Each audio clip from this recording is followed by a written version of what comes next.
아멘. 할렐루야. 한 주간 잘 보내셨습니까? 날씨가 많이 덥습니다. 땀이 많이 나는 계절이 이제 온 것 같습니다.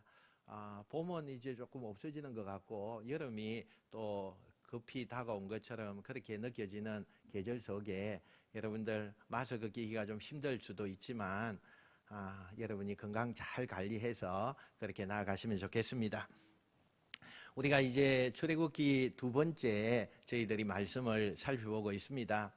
우리 지난 시간에 보니까 출애굽기 1장에서 고센 땅에서 잘 살고 있던 이 이스라엘 백성들이 어느 날 갑자기 이집트 정권이 교체되면서 그 왕권이 아주 강한 것을 하나 주장했습니다.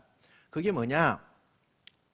이제 그 이스라엘 민족들이 고센 땅에 살고 있는데 그 고센 땅에 살고 있는 이스라엘 민족들에게 우리가 압박을 가하자. 그들이 많은 인원들이 지금 늘어나고 있는데 혹시나 우리의 이 정권이 있을 때 위협하지 않을 거냐, 그것을 우리가 생각해서 그들에게 더 힘들게 하고 그들에게 고난을 주고 그들이 아무 생각하지 않게끔 그렇게 하자, 그렇게 결정을 했습니다.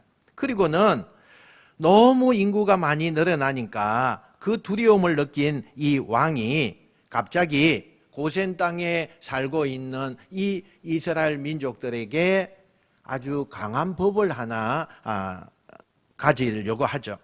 그게 뭐냐? 이스라엘 민족들에게 너희들은 이제부터 우리의 종이다, 노예다, 이렇게 시켜버린 거죠. 멀쩡하게 어제까지만 해도 생활하는데 아무 지장함이 없었습니다. 자유였습니다. 하나님을 마음껏 부르짖었습니다. 그런데 갑자기 어느 날 그렇게 법이 제정되어지고 그들이 하루아침에 자유를 잃어버렸습니다. 그리고 강제로 노역을 하며 얼마나 힘들게 삶을 살게 되는지 모릅니다. 심지어 어디까지 갑니까? 아들이 태어나거든 그 갓난아기 다 죽여라. 그리고 실제로 그런 살벌한 일들이 있을 수 있는 일들이 곳곳에서 아기가 태어났는데 남자 아기가 태어나면 군인들이 가서 다 죽이고 아니면 저 나일강에다가 던져서 그 어린아이를 죽였습니다. 얼마나 무서운 일들이 일어나고 있는지 몰라요. 나일강에 살고 있는 악어들은 그 아기가 던져질 때마다 사정없이 그것을 다 먹어치웁니다. 또 곳곳에서 아기의 시체가 둥둥 떠다니기도 합니다. 너무나 실제로 잔인한 일들이 일어났습니다.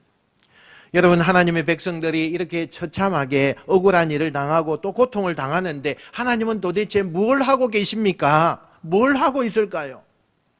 얼핏 보면 하나님이 아무 일도 하지 않는 것처럼 느껴집니다. 그러나 바로 이때부터 하나님은 이스라엘을 구원하기 위하여서 하나님의 그림을 그리고 계셨다는 겁니다. 그 그림의 첫 번째가 오늘 출애굽기 2장에 한 아이가 태어나는 데부터 시작이 되어집니다. 우리 1절, 2절 같이 한번 읽어봅시다. 1절, 2절 시작. 레위 가족 중 한 사람이 가서 레위 여자에게 장가들어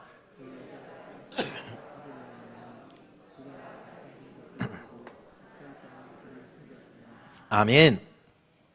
여기 보니까 한 사람이라고 말합니다. 정확히 말하면 야곱의 셋째 아들 레위의 후손이에요. 그 후손 가운데 아므람이라고 하는 한 남자가 이 한 여자에게 장가들었다고 했어요. 그게 누구냐? 요게벳이라고 하는 여자하고 결혼을 하게 됩니다. 그리고 일녀를 둡니다. 첫 번째는 딸이 태어났었고 두 번째는 아들이 태어났습니다. 그리고 어느 날 세 번째 아기가 태어났는데 그 세 번째 아기가 아들입니다. 근데 보통 아기가 태어나면 다 주위에서 기뻐하고 축하해주고 또 이렇게 하지 않습니까? 그런데 이 집에서 남자아이가 태어난 것이 기쁜 일이 안 되었습니다. 저주가 된 겁니다. 왜 그렇게 된 겁니까? 조금 전에 말씀하신 대로 지금 이집트에는 강제법이 만들어져서 남자 갓난아기가 태어나면 무조건 죽여라, 이런 엄청난 일들이 자행되고 있었기 때문에 이 아이가 그 법 속에 태어나게 된 거예요. 만약에 몰래 남자 갓난 아기를 숨겨서 키우다가 만약 적발이 되면 그 아이의 생명은 물론이고 그 부모와 가족들도 모두가 죽임을 당하는 엄청난 일들이 지금 이 땅에 벌어지고 있는 겁니다. 이 부분은 이미 법이 만들어지기 전에 태어난 이 남매하고 새로 태어난 이 아기하고 어떻게 살아야 할까? 다른 집 같으면 억울하지만 앞에 우리 자녀들이 있으니까 이 나라 법이 그렇다고 하니까 할 수 없이 자기들이 살기 위해서 아기를 버린다든지 나일강에 던지거나 이렇게 하는데, 그 당시 그 일이 너무나 보통스러운 일인데 이 부부는 고민을 하기 시작합니다. 그리고는 위험한 선택을 하죠. 이 아이를 끝까지 살려보겠다고 결심을 합니다. 그래서 처음에는 아기가 여자 아기인 것처럼 사람들에게 연기를 하고 가능한 한 집 밖으로 아기 울음소리가 새나가지 않도록 그렇게 아기의 입을 틀어막거나 모든 것을 조심조심해서 아기를 감춰봅니다. 그런데 아기가 점점 자라서 한 100일이 되니까 감출 수가 없는 거예요. 왜? 사람들이 갓난아기 때는 남자인지 여자인지 잘 몰랐는데 한 100일 좀 지나니까 이건 누가 봐도 남자예요. 더 이상 감출 수가 없는 상황이 됩니다. 이때 이 부부가 고민을 하죠. 버티고 버티다가 마지막에 이렇게 결정을 내립니다. 더 이상 우리가 집에다가 이 아이를 키울 수가 없겠다. 자기 부부는 부부지만 어린 딸과 어린 아들 어려움을 당할 수 있겠다, 이렇게 생각을 하고 집 밖으로 보내기로 결심을 합니다. 처음에는 죽이려고 하는 게 아니에요. 이 부부는 갈대 상자에다가 아기를 집어넣고 나일강 수풀에다가 이 아이를 감춥니다. 아마도 당장 죽일 수 없으니까 나일강 수풀에 이 아기를 감춰놓고 갈대 상자에 집어넣고 혹시 운이 좋으면 누군가가 이 아이를 발견하고 이 아이를 키워주면 좋겠다, 데려갔으면 좋겠다, 이런 기대감이 있는 거죠.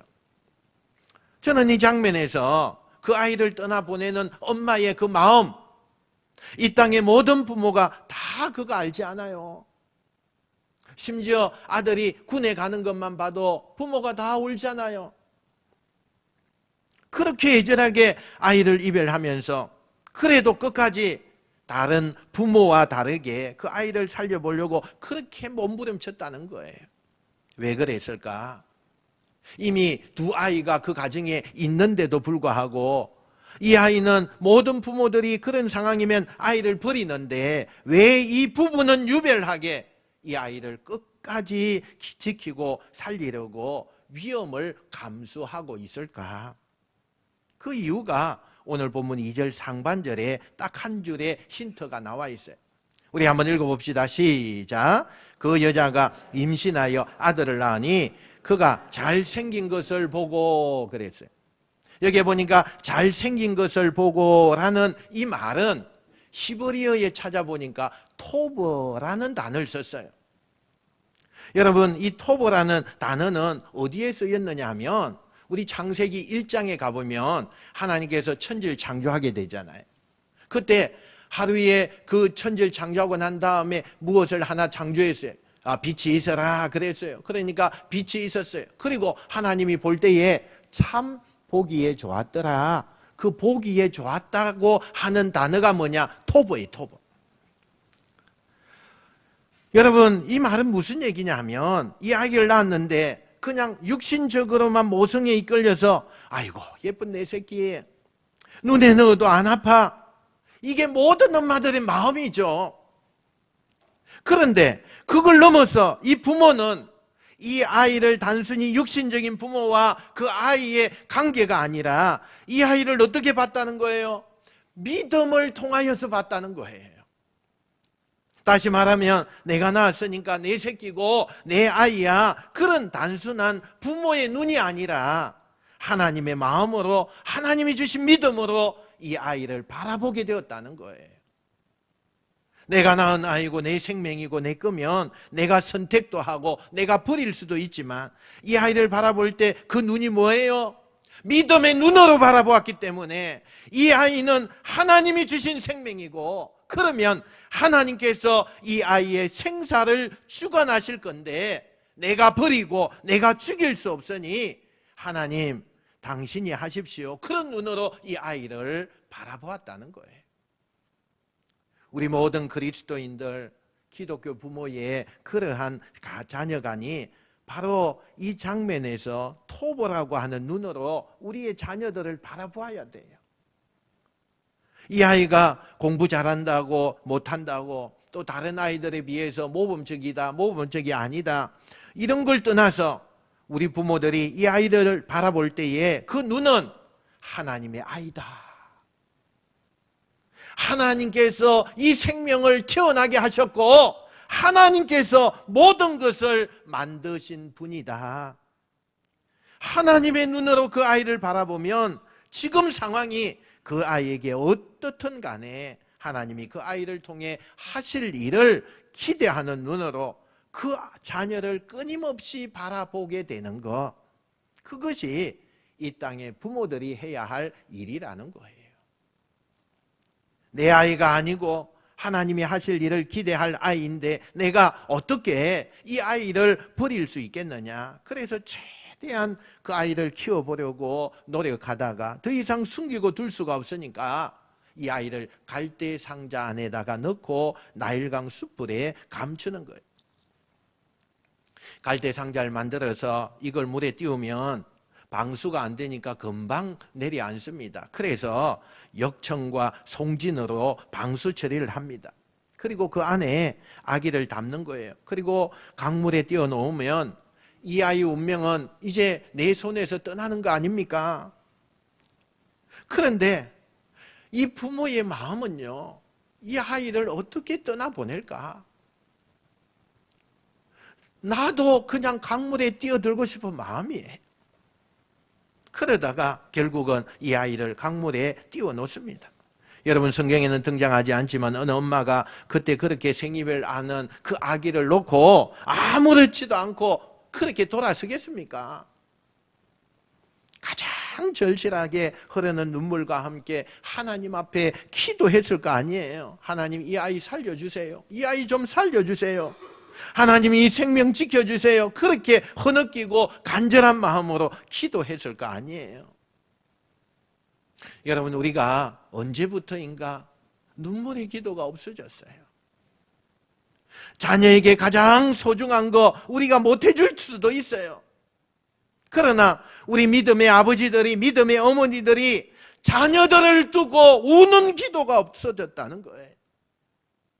그 자녀들 품고 이 엄마가 강변에다가 그 갈대 상자를 띄워놓으면서 외쳤던 그 외마디의 간절한 눈물의 기도, 하나님, 이 아이를 살려주세요. 이 아이를 살려주세요. 이 아이 좀 지켜주세요. 이 눈물의 기도가 오늘 이 땅 가운데 없어졌다는 거예요.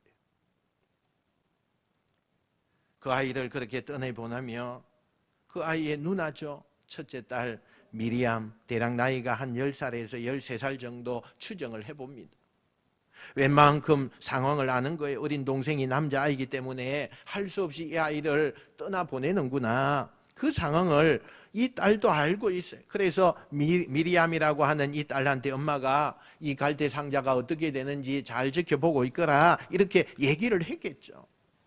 근데 얼마 지나지 않아서 아기가 들어있는 갈대 상자가 이렇게 저렇게 물결에 의해서 흘러서 조금씩 움직이기 시작합니다. 그런데 때마침 그때 이집트의 왕의 외동딸인 공주가 그 나일강에 목욕을 하러 나왔다가 그 갈대 상자를 발견하게 되었어요. 이 공주는 어떤 사람이냐? 이집트의 왕의 외동딸로서 결혼을 했는데 당시에 아기가 생기지 않았어요. 남편도 있어요. 그런데 아기가 없는 거예요, 그 가정에.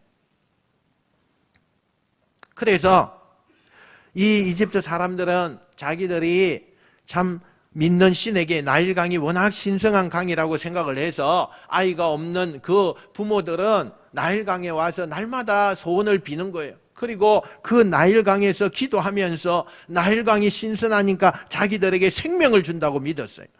그래서 아이가 없던 이 공주는 틈만 나면 이 나일강에 나와서 아이를 얻기 위해서 기도하고 예식을 치르고, 날씨가 더우니까 강변에 나와서 몸을 적시기도 했는데, 하필이면 이날 나일강에 나왔다가 아기가 흘러내려오는 갈대상자를 만나게 되었다는 거예요. 여러분, 이 공주는 나일강변에 나올 때마다 그렇게 아기들이 둥둥 떠내려가는 걸 그동안도 수없이 목격했을 거예요. 왜냐하면 히브리인들에게 남자아이가 태어나면 그 아이를 죽이거나 강변에다가 버렸기 때문에, 그래서 그 강변의 갈대숲에서 바람이 일어나면 숲에 움직이는 그 소리보다 숨죽여서 수없는 여인들의 울음소리가 강변에 뒤덮였다가 할 정도로, 그런 기록이 있을 정도로 수없는 사람들이 그 갈대 앞에서 흐느끼며 그 아이를 향하여서 웃는 그 소리가 들렸다는 거예요. 그런데 그날 갈대상자를 열어보니 분명히 히브리인 아이예요. 여러분, 이 아이가 보세요. 배가 고파서 얼마나 울었는지, 얼마나 두려워서 울었는지. 이 아이가 울다가 눈물이 말라서 눈물이 그렁그렁한데 갈대상자를 딱 열어보니까 동그란 두 눈에 까만 눈동자에, 이건 성경에 없어요. 그렇게 동그란 아기가 울다가 지쳐서 금방 그러다가도 이 갈대 상자를 딱 열고 그 공주와 눈이 마주쳤을 때 빵긋하고 웃는 거예요. 이때 이 공주의 마음속에 여성의 특유의 그런 모성애가 발동되는 거예요. 이 아기를 키우고 싶다, 그 마음이 생긴 거예요. 여러 가지 상황이 척척 맞아져요. 여러분, 세상 사람들은 이런 상황이 오면, 야, 그건 우연이야, 그건 행운이야, 그 아이가 운이 좋은 거야, 그거는 정말 그렇게 우연치 않게 그런 일이 벌어진 거야, 이렇게 해석하는 사람이 많아요. 그러나 믿음의 사람은요, 그렇게 해석하지 않아요. 이건 하나님이 모든 것을 완벽하게 섭리하시고 하나님께서 이 아이와 이 엄마에게 은혜를 베푸신 거라는 거예요. 여러분, 우리는 운을 믿는 사람이 아닙니다. 우연이 되고 어쩌다가 행운적으로 우리 인생이 잘 되는 게 아니에요. 저와 여러분의 인생은 하나님의 계획과 하나님의 손에 의해서, 하나님의 섭리와 하나님의 은혜에 의해서 만들어지는 인생이라는 것을 기억하시고, 오늘도 나의 인생을 위해서, 나의 자녀를 위해서 하나님 은혜 주세요, 하나님 우리에게 섭리를 베풀어 주세요, 이렇게 구하는 사람이 되어야 될 줄로 믿습니다. 이때 아까부터 그 동생의 동태를 살피던 그 누나 미리암, 당돌하게 공주 앞에 딱 서죠. 그리고는 말합니다. 공주님, 이 아이가 배가 고파서 우는 것 같은데 이 아이에게 젖을 줄 수 있는 유모를 제가 구해 올까요? 당돌하게 이야기를 합니다. 아마도 엄마가 이런 일이 생기면 내가 이렇게 개입해라, 이렇게 교육했는지도 모르겠어요. 공주와 시녀들 가운데는 아이에게 젖줄 수 있는 그 시녀는 없어요. 왜요? 결혼을 안 했기 때문에.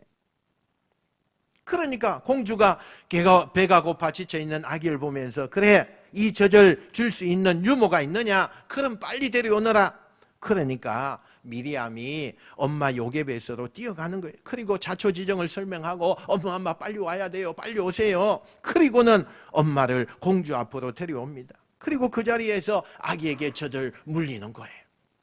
그 모습을 보면서 이 아기의 유모가 되어달라고 공주가 정식 요청을 하게 되고, 아기와 함께 왕궁으로 입성을 하게 됩니다. 분명히 이 아기는요, 노예의 아기예요. 죽어야 될 운명이에요. 그런데 이 모세라는 이름의 왕족이 됩니다. 그리고 최고의 환경에서 이때부터 친엄마의 손에서 왕궁이라는 보아래에 그는 안전하게 자라면서 이스라엘 구원자가 되기 위한 하나님의 계획이 계속 이어지게 되는 거예요. 지금 하나님의 그 구원 계획이 자칫 잘못하면 무너질 뻔했잖아요. 그런데 누구를 통해서 다시 이어질 수가 있었습니까?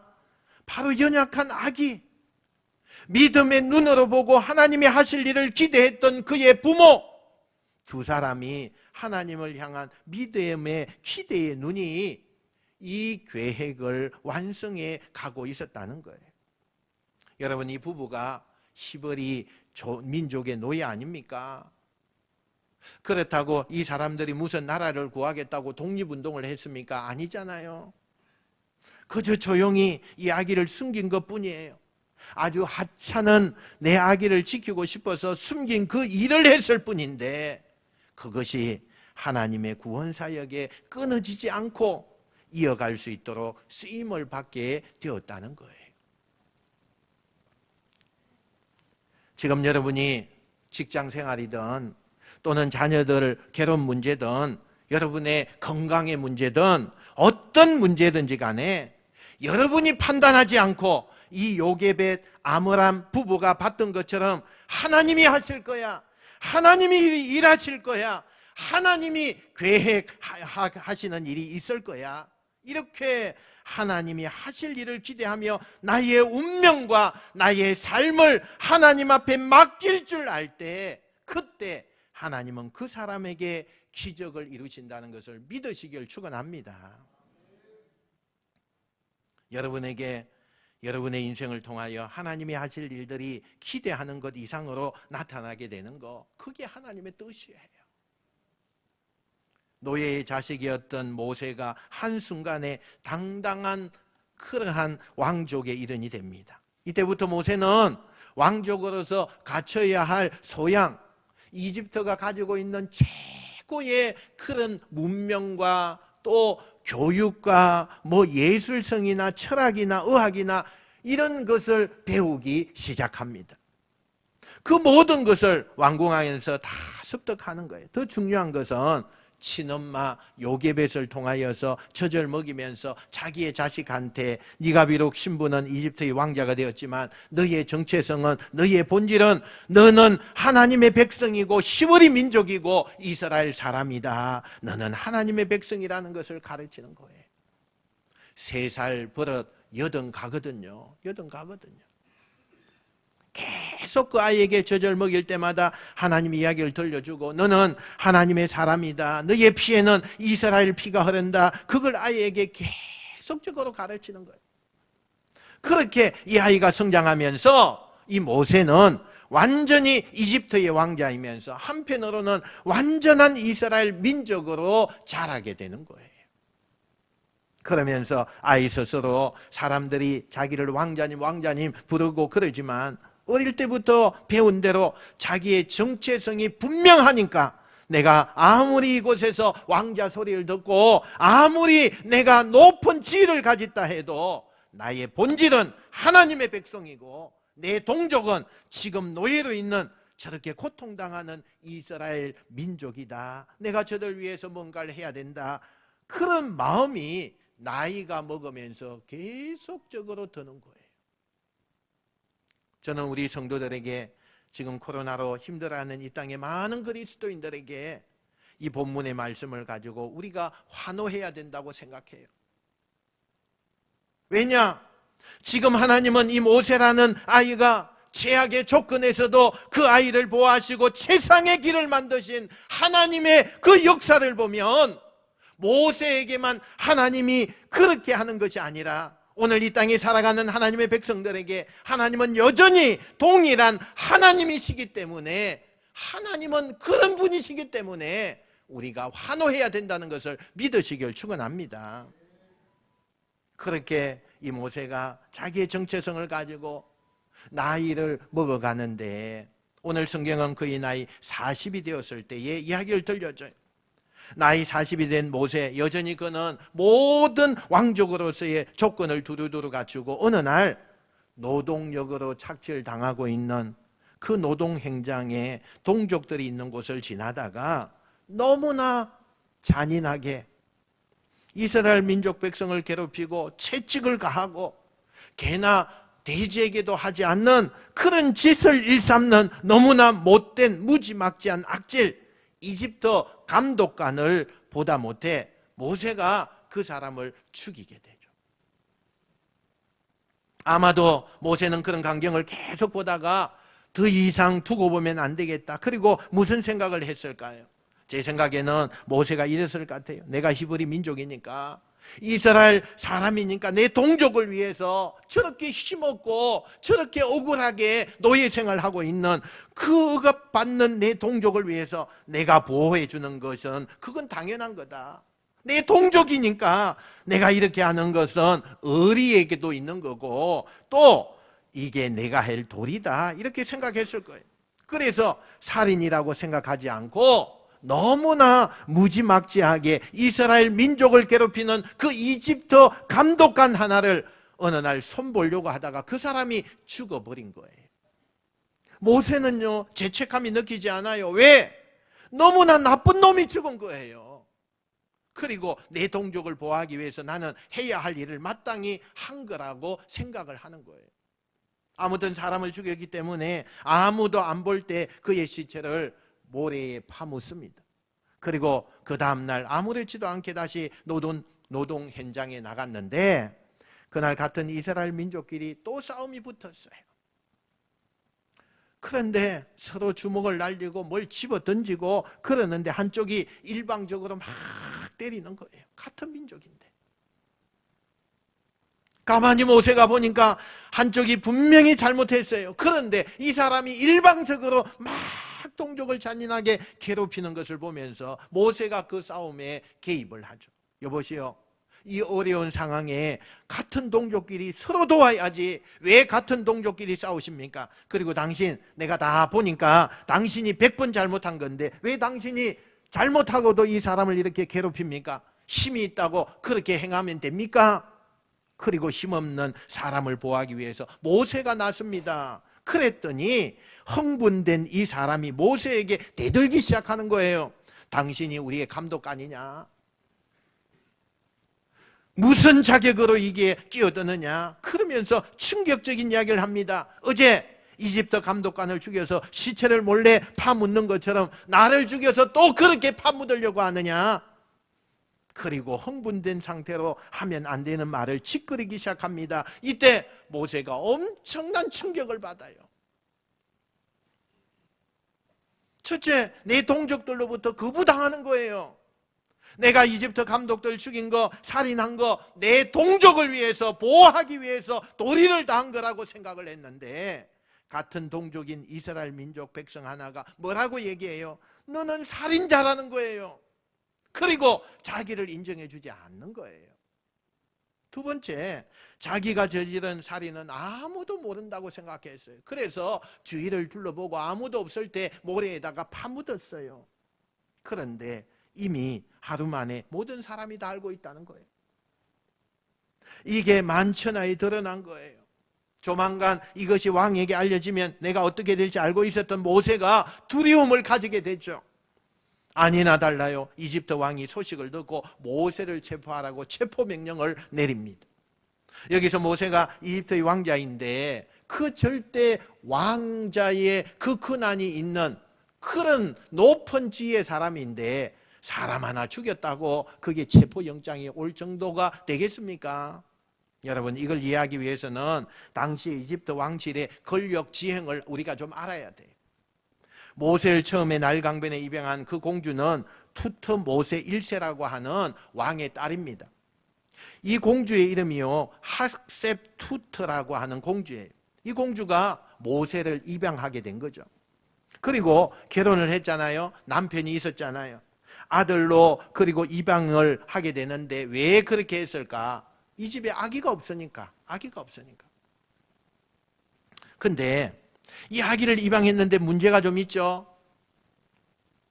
그 이집트의 사람이 아기가 아니에요. 히브리인 사람이에요. 아기예요.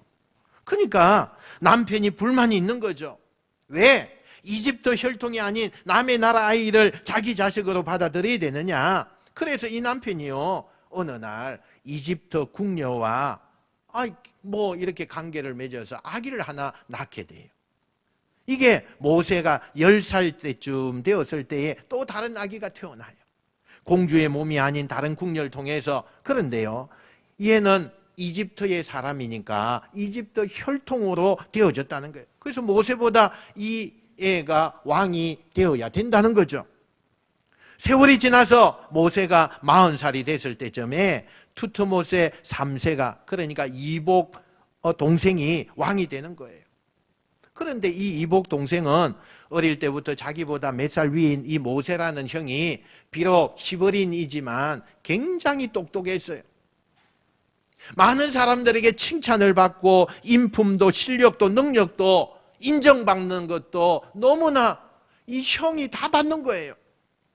그래서 열등감을 느끼고 있는데 내가 순수한 혈통이기 때문에 그 혈통 하나로 왕이 된 거잖아요. 그리고 늘 열등감을 느끼면서 언제든 저 모세가 뭐만 하나 걸리기만 해봐라, 내가 죽일 거다, 이런 마음이 늘 가지고 있었거든요. 그런데 기회가 왔어요. 모세가 어느 날 사람을 죽였다는 복을 받는 거죠. 이때 이걸 별미로 모세를 잡아서 죽여야 되겠다고 체포령을 내리는데, 이 모든 왕실의 권력 지행과 당시의 상황을 너무나 잘 알고 있는 모세는 이 상황에서 내가 잡히면 죽을 거다라는 것을 알았기 때문에 모세는 홀로 저 사람이 아무도 없는 광야로 나가게 됩니다. 도망을 치다가 하룻밤을 맞이했어요. 어제까지만 해도 편안한 잠자리에 사람들이 왕자님 그러면서 많이 높였던 그러한 사람 아닙니까? 하루아침에 광야에서 노숙자가 되고 아무도 없는 홀로 된 고아처럼 여기에 서 있는 거예요. 얼마나 마음이 복잡하겠어요. 나는 내 동족을 돕고 싶어서 나쁜 의도가 아니라 연약하고 억울한 사람을 도와주려고 했던 일인데 어쩌다가 내가 이렇게 인생이 꼬여 있을까? 마음이 복잡한 거죠. 모든 것이 원망스러워. 이집트도 싫어요. 이스라엘도 싫어요. 하나님도 싫어요. 이쯤 되니까 다 귀찮아요. 이때부터 세상 말로 더 이상 이쪽 쳐다보지 않고 싶지 않다 해서 광야로 들어가서 40년 동안 모든 연을 끊고 그 광야에서 은둔해서 살아가는 이야기로 오늘 마쳐요. 제가 이 설교를 마지막 하면서 여러분에게 나누고 싶은 게 있어요. 모세가 진짜로 이스라엘 백성을 구하려고 했다면 인간적으로 볼 때 우리가 이 40살이 가장 좋은 기회였다고 봐요. 40살이 되었을 때에 체력도요 따라줘요. 지혜와 지식도 최고 높은 그런 나이예요. 모든 것이 다 갖추어져야 되는 그런 나이에 왔어요. 많은 사람들에게 존경도 받고 있었어요. 그 누구보다도 모세는 잘 준비되어 있었어요. 마지막 하나님만 도와주면 돼요. 그런데 자기들 위해서 일한 모세가 자기들 대신해서 싸워준 그 은인이 아니라 자기들에게 비아냥의 대상이 되도록 하나님이 만드셨어요. 다시 말하면 하나님께서 지금 모세의 모든 길을 다 막아버렸어요. 왜? 모세를 40살 그때 이스라엘 지도자로 민족의 구원자로 하나님이 쓰시지 않고 왜 모세의 길을 막아버리신 걸까? 우리 23절 한번 읽어봅시다. 23절입니다. 시작. 여러 해 후에 애굽 왕은 죽었고 이스라엘 자손은 고된 노동으로 말미암아 탄식하며 부르짖으니 그 고된 노동으로 말미암아 부르짖는 소리가 하나님께 상달된지라. 아멘. 한번 따라합시다. 탄식하며 부르짖으니. 한번 더 합시다. 탄식하며 부르짖으니. 하나님은요, 그 사람이 자기 하나님 앞에 나와서 구하고 찾기를 언제나 기다리고 있어요. 하나님은 물론 다른 사람들의 중보 기도도 하나님이 들으시지만 내가 나가야 돼요. 내가 하나님 앞에 나가서 하나님을 찾고 구하는 거 너무 하나님이 원하시는 거예요. 그런데 지금 이스라엘 백성들이 이집트 땅에서 노예를 착취를 당하고 억울한 일을 당하면서 모세가 40살이 될 때까지, 요때까지도 이스라엘 백성들은 우리가 사는 게 왜 이렇게 힘들고 우리가 사는 게 왜 이렇게 억울한 일을 당해야 되고 우리가 언제까지 이런 고통을 당해야 돼, 인간적으로 괴롭기만 생각했지. 아직까지 그들은 하나님을 찾지 않아요. 하나님, 우리를 좀 살려주세요. 하나님 앞에 나가지 않아요. 여러분, 하나님이 그들 도와주고 싶어요. 그런데 하나님을 찾지 않는 그들을 하나님이 도와줄 수가 없는 거예요. 그래서 40년을 모세에게 더 기다리게 하시는 거예요. 모세가 준비가 안 된 게 아닙니다. 이스라엘 백성들이 하나님을 찾지 않는데 하나님이 일방적으로 나타나서 그들에게 구원의 그림을 완성시키는 것은 의미가 없다고 생각을 한 거예요. 그리고 40년이 지나서 모세가 80년이 되었을 때에 더 이상 견디지 못한 이 이스라엘 백성의 민족들이 하나님 앞에 나가서 하나님, 이 역경과 이 억압과 이 고통 속에서 우리에게 자유와 우리에게恩寵을 달라고 울부짖기 이제야 시작하는 거예요. 그 기도가 드디어 시작할 때 하나님은 광야에 숨어있던 모세를 꺼내서 본격적으로 구원의 역사를 쓰기 시작한다는 거예요. 혹시 여러분 너무 삶이 힘들어서 하나님이 원망스럽고 고통하시는 분이 계십니까?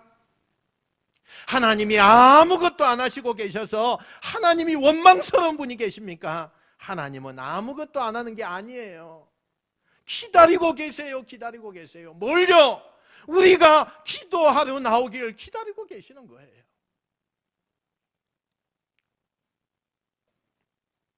힘들기 때문에 기도할 마음조차도 생기지 않아요.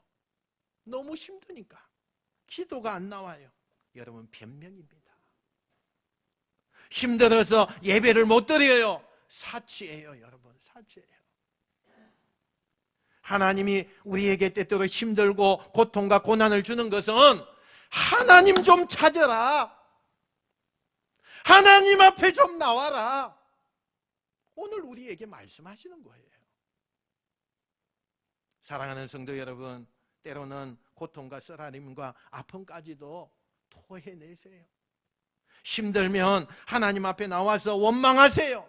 힘들면 하나님 앞에 나와서 우세요. 억울하고 힘들면 하나님 앞에 나와서 소리치세요. 하나님이 그때 여러분을 위해서 일하시기를 시작하실 것입니다. 그 위대한 하나님의 구원의 완성이 오늘 주신 말씀을 통해서 여러분 한 분 한 분이 멋진 인생으로 펼쳐지게 되시기를 주님의 이름으로 축원드립니다. 축원드립니다. 기도하겠습니다.